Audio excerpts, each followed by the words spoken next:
Abra comigo a palavra do Senhor em Apocalipse, capítulo 3. Você que não consegue abrir a palavra de Deus, vai lá no final da sua Bíblia, é o último livro. E vem ao contrário. Apocalipse 3. A partir do versículo 7 até o versículo 13, em nome de Jesus. Vamos fazer a leitura da palavra do Senhor. Diz assim: o anjo da igreja de Filadélfia escreve essas coisas e diz o santo, o verdadeiro, aquele que tem a chave de Davi, que abre e ninguém fechará, que fecha e ninguém abrirá. Eu conheço as tuas obras, eis que tenho posto diante de ti uma porta aberta, a qual ninguém pode fechar, que sei que tens pouca força, entretanto guardaste a minha palavra e não negaste o meu nome. Eis que farei alguns do que são da sinagoga de Satanás, desses que em si mesmos se declaram judeus, mas não são, mas mentem. Eis que os farei vir e prostrar-se aos seus pés e conhecer que eu te amei. Porque guardaste a minha palavra da perseverança, também eu te guardarei na hora da provação que há de vir sobre o mundo inteiro, para experimentar os que habitam sobre a terra. Venho sem demora. Conserva o que tens, para que ninguém tome a sua coroa. Ao vencedor farei coluna no santuário do meu Deus, e daí ele jamais sairá. Gravarei também o nome dele no meu Deus, e o novo nome na cidade do meu Deus, a nova Jerusalém que desce dos céus, vinda da parte do meu Deus, que é um novo nome do Senhor. Quem tem ouvidos, ouça o que o Espírito diz às igrejas. Feche seus olhos em nome de Jesus. Papai querido, Senhor, obrigado, Pai amado, por poder estar na tua casa, Senhor. Obrigado, Espírito Santo, por essa noite maravilhosa e a tua graça e a tua misericórdia. Senhor, nada posso fazer, nada posso ministrar, porque eu sou pobre e pecador, Senhor amado. Ó Pai amado, indigno eu sou, Senhor. Mas eu peço, ó Pai, o perdão do Senhor, e que o Senhor possa me revestir da tua misericórdia e usar a minha vida apenas como um canal de bênção, Senhor, a ministrar a tua palavra, porque ela sim é santa, perfeita, agradável, e ó Pai, é tão penetrante como uma espada de dois gumes, para discernir o espírito e a alma, Senhor. Então, ó Pai, nos cura, nos santifica, nos exorta, nos corrige, ó Pai, nos levanta conforme o Senhor querer e assim desejar, em nome de Jesus, amém. E graças a Deus.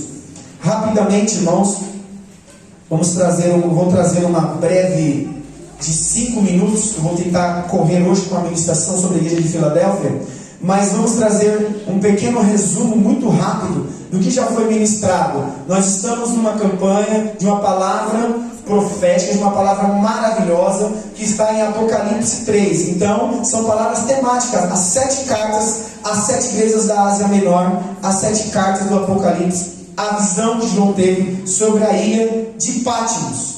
Então, a primeira pessoa que trouxe a primeira carta, que foi a igreja de Éfeso. Glória, alguns já entenderam, que foi a igreja de Éfeso. E quem ministrou foi quem?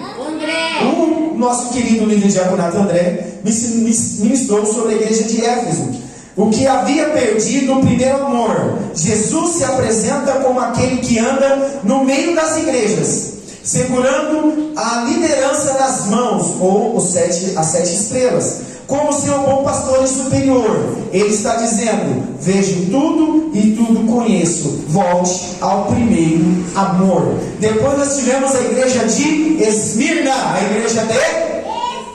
Irmãos, me ajuda a pregar. A igreja de Esmirna. Quem ministrou foi a Bia. Bia, como você quer que eu te chame? A Bia ministrou a igreja de Esmirna. Estava passando por grande sofrimento e perseguição e morte. Lembra? Policarpo morreu, o pastor da igreja, líder da igreja. Ela passou o vídeo enfrentando o mártir. Jesus se apresenta como aquele que escreve: o morto e tornou a viver. Jesus que venceu a morte, é um remédio para alguém que está enfrentando perseguições e morte. Foi ministrada na igreja de Esmirna pela nossa irmã Bia. A igreja de Pérgamo. Diga comigo, igreja de Pérgamo. Quem ministrou a igreja de Pérgamo?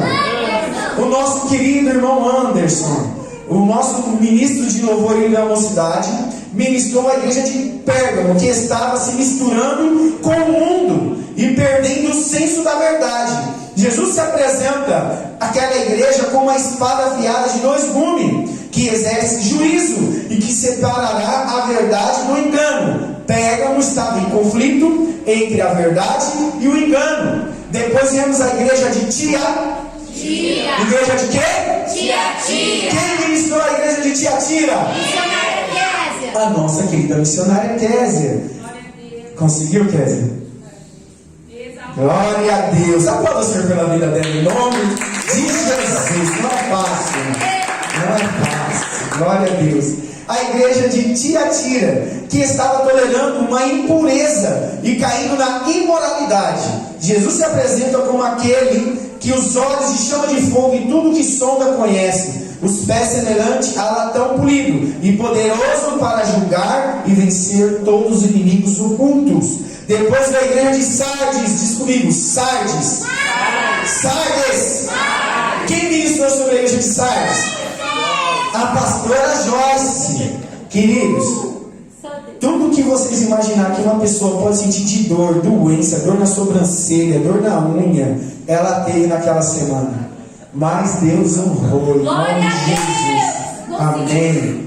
A igreja de Sardes, que tinha fama de ser uma igreja viva, porém estava morta. Jesus revela como aquele que tem o Espírito Santo de Deus, o próprio Deus na sua plenitude, o único que pode dar a vida a uma igreja morta. A igreja que tinha fama, mas não a realidade. Tinha aparência de vida, mas estava morta. E agora nós chegamos à igreja de... que quem vai ministrar? Jesus Cristo pela misericórdia dele. Então nós lemos aqui a 6ª carta pela visão de Paulo ao Apocalipse que nos trouxe. E nós podemos se dizer que Filadélfia era uma cidade a qual ela foi fundada, alicerçada por Eumenes II, em homenagem ao seu irmão e a falta que ele fazia. Então ele firma uma igreja, uma cidade, chamada Filadélfia. Filos, amor, adelphos, irmãos, amor de irmãos, amor fraternal. Interessante que aquela cidade, e se você recordar um pouquinho no seu HD que Jesus te deu, que é o mais poderoso, se você retornar um pouquinho aí na sua mente, você vai ver que a maioria dos ministros falaram que todas as igrejas sofreram, a maioria delas, nem todas, mas a sua maioria sofreram abalos, porque elas ficavam numa região onde os abalos sísmicos acontecia grandemente, que era a região da Ásia Menor, hoje mais ali dentro da Turquia. Então a igreja que mais sofreu abalo, que mais se foi destruída a cidade, juntamente à igreja, que mais foi destruída foi a cidade e a igreja de Pérgamo. A cidade e a igreja que tinha o mesmo nome, que se referia ao amor fraternal. Será que o amor fraternal que nós estamos vivendo os dias de hoje, Pedro, ele se encontra de pé, inabalável, ou será que ele está sofrendo terremotos? Será que o amor entre irmãos, e eu não digo irmãos apenas de sangue, eu digo os irmãos lavados e remidos pela misericórdia de Cristo, o nosso semelhante, o nosso irmão criado por Deus, será que esse amor continua puro, verdadeiro, mesmo sabendo que o irmão que eu digo, aquela pessoa que está do nosso lado, não apenas em igreja, não apenas de sangue, será que o nosso semelhante, o nosso irmão, com todas as dificuldades, com todos os erros, com todas as qualidades, com tudo aquilo que ele vem talvez nos aprontar, com toda a diversidade que vem contra nós, será que nós estamos dando o amor verdadeiro de volta? Ou será que o amor tem sido abalado no final dos tempos? assim como aconteceu com a igreja de Filadélfia. Mas interessante que, tirando Esmina antes de Filadélfia, é uma igreja que também não recebeu nenhuma repreensão. Então Filadélfia e Esmina não recebem nenhuma repreensão. A igreja, que é uma das menores, junto com Esmina, uma das mais pobres, porque era uma igreja feita de pessoas escravas do Império Romano, pessoas da sua maioria pobres, pessoas da sua maioria sem condições, uma igreja pequenina, é uma igreja que sofre e é destruída várias vezes por terremotos, e é uma igreja que é irrepreensível. Aí você vai me perguntar: pastor, por quê? Vamos aprender com Esmina como sermos irrepreensíveis, em nome de Jesus. Diga assim para o seu irmão que está ao seu lado aí, dá uma chacoalhadinha no ombro dele de novo.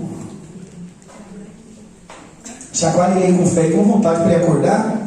E fala assim para ele assim: irrepreensível. Irrepreensível. Você quer ser irrepreensível por Deus? Eu quero. Eu sei que eu sou pecador, misericórdia, mas perante a lei do Senhor, os seus mandamentos, eu quero ser irrepreensível e agradar ao Espírito Santo. E vamos aprender com a igreja de Filadélfia, em nome de Jesus.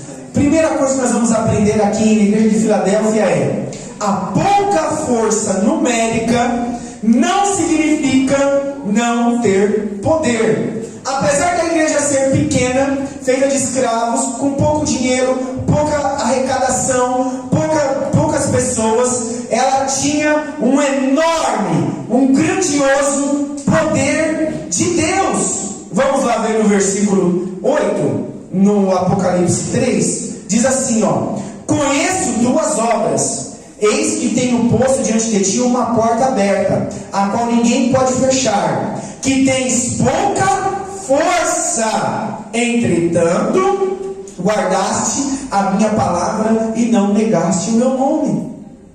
Apesar de essa pouca força estar se referindo não ao jejum, não à oração, não um povo fraco, desanimado, um povo que você está falando: dê glória, bate palma, vamos fazer uma visita, quem pode? Não, era o contrário. A igreja de Filadélfia, ela tinha pouquíssimos números de membros, mas era uma igreja que guardava a fé, é uma igreja que amava, é uma igreja que guardava a palavra do Senhor. Então ele se julgava, porque eles tinham pouco número e poucas pessoas, que eles não eram merecedores, que eles não eram capazes. Mas Jesus Cristo, através da carta feita a João, numa visão, mandou escrever essa igreja: tu achas que és fraca, mas és forte, és poderosa, porque guardou a fé e os meus mandamentos. Então poder não é quantidade de pessoas. Nossa, mas aquela igreja tem 3.000 pessoas. Glória a Deus pelas 3.000 pessoas. E que Deus abençoe que esteja 6 e que a igreja trabalhe para saquear o inferno e povoar o céu. Mas se a nossa igreja tem 60, se a nossa igreja tem 40, se a igreja do irmão lá do lado do outro pastor tem 4, se a igreja do outro pastor tem 12, se a outra igreja tem quase 40 mil, não importa. Deus não está preocupado com quantidade numérica. Ele está preocupado se a igreja ama o seu semelhante. Ele está preocupado se a igreja tem guardado a palavra da verdade. Segunda coisa que podemos aprender é que o verdadeiro amor ama o pecador. O verdadeiro amor ama o pecador. A igreja que ama a todos, aquela igreja de porta aberta, aquela igreja que ama a palavra. Abra comigo aí em Colossenses, Pedro vai abrir para mim, Colossenses 4:3. Olha a importância da porta aberta. Pode ler. Ao mesmo tempo, Orem também por nós, para que Deus abra uma porta para a nossa mensagem. Que abra uma Porta para a nossa mensagem, a fim de que possamos proclamar o mistério de Cristo, pelo qual eu sou preso. Então, Paulo, na carta aos Colossenses, está dizendo que a porta a qual nós estamos vendo na igreja de Filadélfia é a palavra do Senhor, é o ministério da palavra. Eis que Deus pôs uma porta aberta. Eis que Deus, quando Ele vê uma igreja que ela caminha e ela tem um alvo e ela tem o guardar dos mandamentos e tem amor, Ele abre uma porta. Então nós temos que orar para que Deus nos dê oportunidades para pregar o Evangelho. Era pequenina, aquela cidade de Filadélfia, quando eles iam comprar Cainã, algo não conseguiam vender, porque eles não se dobravam ao Deus grego a qual eles criam. Então, eles tinham